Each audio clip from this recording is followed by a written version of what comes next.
Johnny Depp. I don't understand why they love me. A glimpse into the actor's life and reflections. Johnny Depp, one of Hollywood's most enigmatic stars, dreams of one day kicking back with a beer belly and enjoying lazy days in his seaside home. For years, he's kept his personal life far from the spotlight, living quietly with his longtime partner Vanessa Paradis and their children, either in France or on his private island in the Bahamas.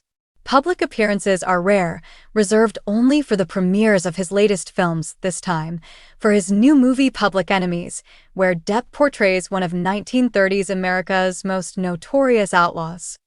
I don't understand why they love me. When asked about the wild fan reception at the Public Enemies premiere in Chicago, fans screaming, fainting, and losing their minds, Depp seemed as mystified as anyone. To this day, I don't fully understand why they love me, Depp admitted. But I do appreciate it. For me, fans are the real bosses, not the studio executives who make the decisions. Maybe it's because fans supported me long before Hollywood did. That's why I always feel it's my duty to interact with them at premieres. Signing autographs, chatting, it's not a waste of time, as some of my colleagues might see it. He went on to marvel at the dedication of his fans. Imagine someone spending an entire night in the rain or snow just to be in the front row and get an autograph. It's mind-blowing. Although, to be honest, I don't love talking or socializing. I'm not good at it. Being in a room full of people makes me feel claustrophobic, which is why I rarely do press conferences. But I've come to realize that in just a few years, this may all be over. So, I've learned to enjoy it while it lasts. From chaos to calm, the Vanessa Paradis effect.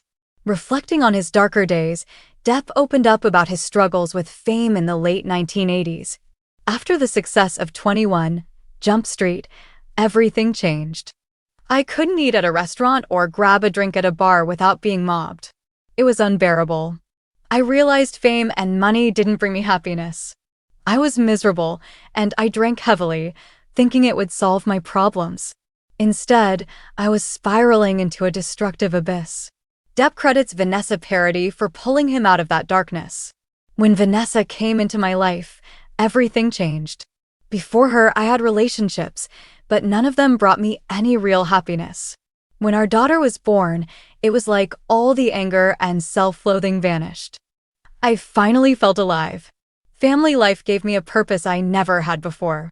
Vanessa made me realize I wanted to build a future with her. She's the woman I dreamed of as a boy. I'd give up everything to keep my family together. Lessons from the past. Though Depp has moved far from his chaotic days, he doesn't deny his wild past. How could I erase that part of me? I'm responsible for that guy, he laughed. But I regret the harm I caused myself, physically and emotionally. My health might come back to haunt me someday after all the abuse I put my body through. I was like a volcano that never stopped erupting, balancing family and career. Living far from Hollywood, Depp and Paradis have mastered the art of teamwork when it comes to their family. When Vanessa is working, I stay home with the kids. When I'm filming, she takes over. We believe it's essential for at least one parent to always be present for the children. It's far better than leaving them with endless nannies. Despite his fame and success, Depp's heart lies with his family. And while his fans may still scream his name, the actor's ultimate goal is clear: to keep life simple, joyful, and centered around the people he loves most. What do you think of Johnny Depp's journey from Hollywood rebel to devoted family man? Let me know in the comments.